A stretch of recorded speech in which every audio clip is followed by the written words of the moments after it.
رکھتا ہے. جیسا کام ہوتا ہے اسی کام کی مناسبت سے وہ اس آگ کے اوپر خوشبو جلاتا ہے, دھونی جلاتا ہے. اگر اس کا مقصد دو آدمیوں کے درمیان علیحدگی کرنا ہے, جدائی پیدا کرنا ہے, دشمنی ڈالنا ہے, لڑانا ہے, بھگانا ہے, کچھ کرنا ہے, تو پھر آگ کے اوپر بدبودار قسم کی کوئی چیز ڈالتا ہے جس سے بدبو پیدا ہوتی ہے. اور اگر دو لڑکے لڑکیوں میں محبت کروانا ہے, کسی کی بیوی کسی کے ذمے, کسی کے کانٹے لگوانا ہے, جو اس طرح سے کرتے ہیں یہ خبیث قسم کے لوگ, تو اس وقت جو ہے, یا اسی طرح سے محبت کروانا ہے, یا مرد کو اس کی بیوی کے قریب کرنے کا جادو, یا کسی اور قسم, یا کسی جادو, یا کسی جادو کیے ہوئے آدمی کے جادو کو توڑنا ہے, تو اس وقت خوشبودار کوئی چیز اس آگ کے اوپر رکھتا ہے اور اس کی دھونی دیتا ہے.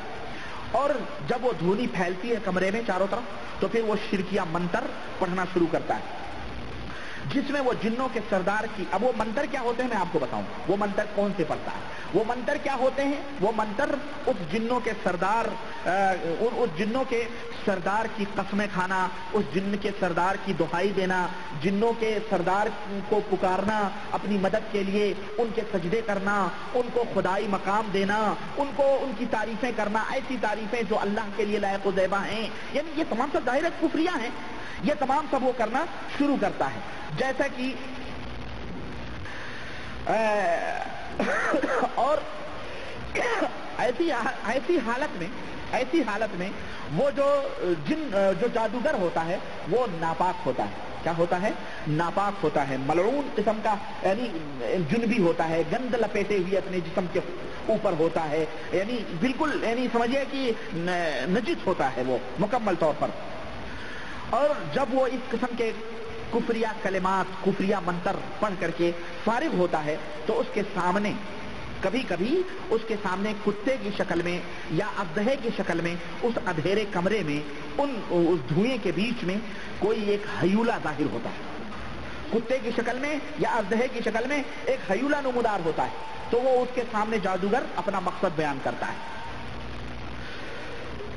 فلاں کو فلاں سے لڑانا, فلاں کو فلاں سے لڑانا ہے, فلاں سے فلاں سے محبت کروانا, یعنی جیسا بھی مقصد ہوتا ہے اس ہیولے کے سامنے جو شیطان جو اژدہا یا کتے کی شکل میں آتا ہے اس کو ظاہر کرتا ہے. اور کبھی کبھی یوں بھی ہوتا ہے کہ جادوگر کے سامنے کوئی چیز ظاہر نہیں ہوتی, صرف ایک آواز آتی ہے, ایک آواز آتی ہے, تو اس آواز کے سامنے متوجہ ہو کر کے وہ اپنے مقصد کو بیان کرتا ہے. اور کبھی کبھی آواز تو نہیں آتی, بلکہ جس شخص پر جادو کرنا ہوتا ہے, جس شخص کے اوپر جادو کرنا ہوتا ہے, اس کی کسی چیز پر وہ گرہ لگانا شروع کرتا ہے, اس کی اس چیز کے اوپر گرہ یعنی گیٹھے لگانا شروع کرتا ہے. مثلا اس کے بال یا اس کے کپڑے یا اس کی بنیائن یا اس کے رومال یا اس کے پسینے میں جو بھی کپڑا بھیگا ہوا ہو, یعنی پسینہ لگا ہوا کپڑا جو اس کے جسم سے اس کے اوپر گرہ لگانا شروع کرتا ہے اور اپنا مقصد بیان کرنا شروع کرتا ہے. تو یہ ایک طریقہ ہے جن کے حاضر کرنے کا اور جادو کرنے کا. اس طریقے پر اگر غور کیا جائے تو چند چیزیں سامنے آتی ہیں. نمبر ایک, جن تاریک کمروں کو ترجیح دیتے ہیں, یعنی تاریک کمروں کو, اندھیرے کو پسند کرتے ہیں. نمبر دو, جن ایسی دھونی کی بو کو اپنی غذا بناتے ہیں جس پر اللہ کا نام نہ لیا گیا ہو, یعنی ایسی بو, ایسے دھوئیں کو پسند کرتے ہیں جس کے اوپر اللہ کا نام نہ لیا گیا ہو. اسی طرح جنوں کی قسم کھانا اور ان سے فریاد کرنا, جن سے قسم کھانا, اس سے فریاد کرنا, یہ تو سراسر کفر اور سراسر شرک ہے. نمبر چار, جنات نجاست کو, گندگی کو, ناپاکی کو پسند کرتے ہیں اور شیطان نجس چیزوں سے قریب ہوتا ہے, اسی لیے وہ جادوگر نجاست کو, گندگی کو اپنے جسموں کے اوپر لپیٹے ہوئے ہوتا ہے. تو یہ ایک جنوں کے حاضر کرنے کا طریقہ ہے. جنوں کے حاضر کرنے کا دوسرا طریقہ ہے ذبح کرنا. کوئی کبوتر, کوئی جانور, کوئی مرغا, کوئی مرغا, کوئی بکرا, کوئی اونٹ, کوئی گائے, کوئی بیل, اس کو جیسا کہ جس جن کی جیسی منشا ہوتی ہے, جن کے سردار کی جیسی خواہش ہوتی ہے, وہ اپنی خواہش سے اس جادوگر کو مطلع کرتا ہے. اور اسی طرح سے وہ جنوں کا سردار اس جادوگر کو یہ بھی بتلاتا ہے کہ وہ مرغا سفید ہو یا وہ بکرا یا وہ گائے کون سے رنگ کی ہو, کون سے ٹائپ کی ہو, کون سے کلر کی ہو, اس اپنے خواہش کے مطابق اس جادوگر کو بتلاتا ہے. عام طور پر کالے رنگ کے مرغے، کالے رنگ کی چیزیں زیادہ چلتی ہیں اور یہ جن پسند کرتے ہیں کہ کالے رنگ کا یا لال رنگ کا اس طرح سے لاتے ہیں. تو وہ جادوگر مرغا منگاتا ہے مریض کے لوگوں سے کہ لے آؤ، یا کبوتر منگاتا ہے یا بطخ منگاتا ہے یا کوئی بھی چیز، اور اس کے اوپر پھر وہ جادوگر بغیر اللہ کا نام لیے ہوئے ذبح کرتا ہے اور کبھی کبھی اس کے خون سے مریض کو رنگتا ہے، مریض کے اوپر اس کا خون گراتا ہے، یا اور کبھی ایسا نہیں بھی کیا جاتا ہے، کبھی رنگا جاتا ہے، کبھی نہیں بھی کیا جاتا ہے، اور پھر اس جانور کو ذبح کیے ہوئے جانور کو کسی کھنڈر میں یا کسی ویرانے میں یا کسی کنویں میں، کسی بھی جگہ جہاں جنات لوگوں کا مسکن ہوتا ہے، کسی گھور پر، کسی گندی جگہ پر، کسی ویران باغ میں، کسی تالاب پر لے جا کے کہتا ہے اس کو لے جا کر کے وہاں پھینک دو، اسے پھینک دیا جاتا ہے. اور ایسا کرنے پر بھی اللہ کا نام لیا نہیں جاتا ہے، نہ بسم اللہ کیا جاتا ہے. بہرحال اس کے بعد جادوگر اپنے گھر واپس آ کر شرکیہ کلمات کی رٹ لگاتا ہے، یعنی وہی شرکیہ کلمات، وہی جنوں کے سردار کی مدد طلب کرتا ہے اور جنوں کو اپنے احکامات، جب جن اس کے پاس آ جاتے ہیں تو اپنے احکامات صادر کرتا ہے اور اس طرح سے جو ہے کیا کہتے ہیں وہ یہ جادو کرتا ہے. یہاں پر دو طریقے سے آدمی شرک کا مرتکب ہوتا ہے. ایک تو یہ کہ جن کے نام پر اس نے جانور ذبح کیا، ایک تو شرک یہ، اور دوسرا شرک اس نے یہ کیا، دوسرا شرک یہ کیا اس نے کہ اس جنوں کے سردار سے وہ فریاد کرتا ہے.